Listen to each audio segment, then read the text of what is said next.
Hello दोस्तों, आप सभी का स्वागत है हमारे एक और नए वीडियो में। और हमारे साथ हर दिन की तरह है मोहम्मद नदीम आलम जी। अगर आप इसका तारुफ जानना चाहते हैं तो आप पीछे की वीडियो जाकर देख सकते हैं हमारे चैनल के। ये हमारे गांव के समाज सेवी हैं। मैं इनके बारे में अभी नहीं बोलना चाहूँगा। मैं इनसे ये सवाल आज करना चाहूँगा कि हमारे बिहार में पिछले कुछ दिनों से बहुत ही ज़्यादा बारिश हो रही है और हमारे जो गाँव के हमारे पूरे राज्य का जो फसल है वो सारा बर्बाद हो रहा है।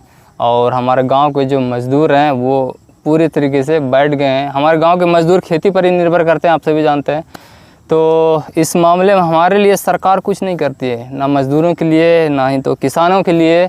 किसानों के लिए हमारे पास कुछ पैकेज आते हैं, लेकिन वो अगर आप ज़मीनी स्तर पर देखेंगे तो वो जो जितना पैसा आता है उनका लगभग आपको 75% दूसरे लोगों को मिल जाता है, यानी कि अवैध लोगों को मिल जाता है। इस बारे में हम नदीम आलम जी से पूछना चाहेंगे कि ऐसा क्यों होता है, क्या कारण है जो सरकार हमारे ऊपर ध्यान नहीं देती है और सिर्फ आती है हमारा वोट मांगने के लिए। लेकिन जो हमारे ऊपर जो प्रलय आता है, समझिए बारिश का जो मौसम होता है हमारे लिए प्रलय होता है। एक तो सबसे पहले हमारे फसल को बारिश बर्बाद कर देती है और उसके बाद बाढ़ आकर जो भी बचा खुचा होता है उसको डुबा देती है। लेकिन हम लोग पर सरकार कुछ नहीं कर पाती। अगर किसी कंपनी पर कर्जा आ जाए तो सरकार लाखों करोड़ों का कर्जा माफ़ कर देती है। ऐसा क्यों होता है? ऐसा इसलिए होता है, किसान से जो है सरकार को बहुत कम मात्रा में चंदा, ये टैक्स जो भी होता है बहुत कम मात्रा में जाता है। हाँ।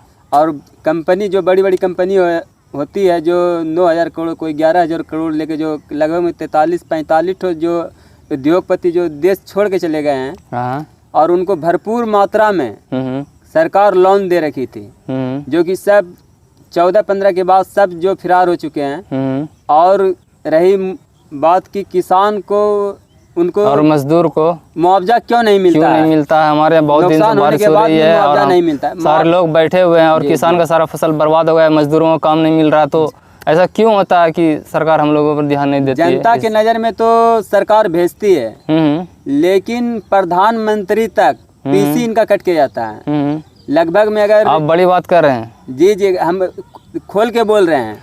इनका कहना है कि प्रधानमंत्री तक सीधा भाषा में बोले तो कमीशन कट के जाता है। हाँ। और लगभग में 5 से 10% लगभग ऊपर चला जाता है, फिर सीएम के पास आता है, फिर अधिकारी के पास आता है, और उनके बाद 20 या 25% जो आता है उनके बाद जनता को मिल पाता, उनमें भी सही जनता को नहीं मिल सकता। हम कह सकते हैं कि अगर जमीनी स्तर पर जांच कराया जाए तो 75% झोल लोगों को, अवैध लोगों को ये पैसा मिलता है। जी है ना? तो जो कि वो किसान भी नहीं रहते हैं उनको मिल जाता है, और जो किसान रहते हैं बेचारे उनके बहुत सारे फसल नुकसान हो जाते हैं। जो कर्ज में बिहार तो पूरा बर्बाद हो जाता है। बारिश का मौसम हमारे लिए अभिशाप है। अगर बारिश से बच भी जाता है तो बाढ़ में हमारा फसल बर्बाद हो जाता है, सारे मजदूर बैठ जाते हैं, क्योंकि बिहार के अंदर ज़्यादा इंडस्ट्री नहीं है। सारे मजदूर लोग भी खेती से ही रिलेटेड काम करते हैं। जी। तो ऐसा क्यों होता है और इसको सुधारने के लिए हमारी सरकार क्या कर सकती है? सबसे पहले तो सिस्टम को सही करना होगा। सरकार आज डिजिटल ज़माना है, डायरेक्ट खाता में भेजती है, लेकिन फिर भी गलत हो रहा है, क्योंकि वो गलत आदमी का नाम चढ़ा के रखी है। सरकार के जो अधिकारी होते हैं, अंचल अधिकारी लोग, वो गलत लोगों का नाम चढ़ा के रखे हैं। आपका कहना है कि इस बारे में जांच होना चाहिए कि जो किसान को पैसा मिलता है, पीएम किसान योजना या बहुत सारी जो योजनाएं हैं किसान के लिए, उनका जांच होना चाहिए। जी उसका जांच होना चाहिए, और जो किसान है उनको ही मिलना चाहिए इनका। सरकार तो सही वक्त पे छोड़ती है राशि, लेकिन किसान तक आ नहीं पाता है। तो आपका क्या कहना है कि जितना कदम उठाना चाहिए किसान को रिवाइव करने के लिए, मजदूर को भत्ता देने के लिए, वो उतना काफ़ी है बिहार के लिए? नहीं और ज़्यादा काम करने की ज़रूरत है। ज़्यादा काम करने का ज़रूरत है। क्या कर सकती है सरकार इसके लिए? सरकार चाहे तो बहुत काम कर सकती है देश के अंदर। पैसा कहाँ से आएगा? जनता से ही आएगा, किसान से आएगा। हम लोग किसान हैं। किसान लोग देखिए, तेल हमारे बिहार में ज़्यादा इंडस्ट्री नहीं है और हमारे बिहार को ज़्यादा टैक्स नहीं मिलता है। हमारे बिहार की आमदनी कम है और हमारे बिहार के मजदूर किसानों की हालत खस्ता है। इसको सुधार करने के लिए सरकार क्या कदम उठा सकती है? सबसे पहले तो बाढ़ को रोकना होगा सरकार को। ये तो सरकार के हाथ में है, इसलिए कि अरबों खरबों रुपया जो है बाढ़ के माध्यम से बर्बाद हो जाता है। हर साल रोड नाला बर्बाद होता रहता है। लाखों करोड़ रुपया किसान का बर्बाद हो जाता है। जो है सरकार का भी नुकसान होता है और उन किसान का भी बर्बाद होता है। इसलिए सबसे पहले जो तटबंध है गांव के बड़ी गंगा के आसपास उसको तटबंध तैयार करना चाहिए और अच्छी तरीके से और आगे की सरकार से भी बात करना चाहिए। जैसा कि हमारी सबसे बड़ी नदी है गंगा नदी, वो बंगाल के रास्ते होते हुए बांग्लादेश जाती है, तो बंगाल सरकार से भी बात करना चाहिए। वक्त वक्त पर यहाँ से ज़्यादा पानी रिलीज होना चाहिए, ऐसा कुछ ज़्यादा करना चाहिए, कुछ मीटिंग करके होना चाहिए, ज़्यादा करना चाहिए पानी, क्योंकि बिहार में बाढ़ ना आए। बिहार में बड़ी बड़ी कंपनियों को निवेश करने का मौका देना चाहिए।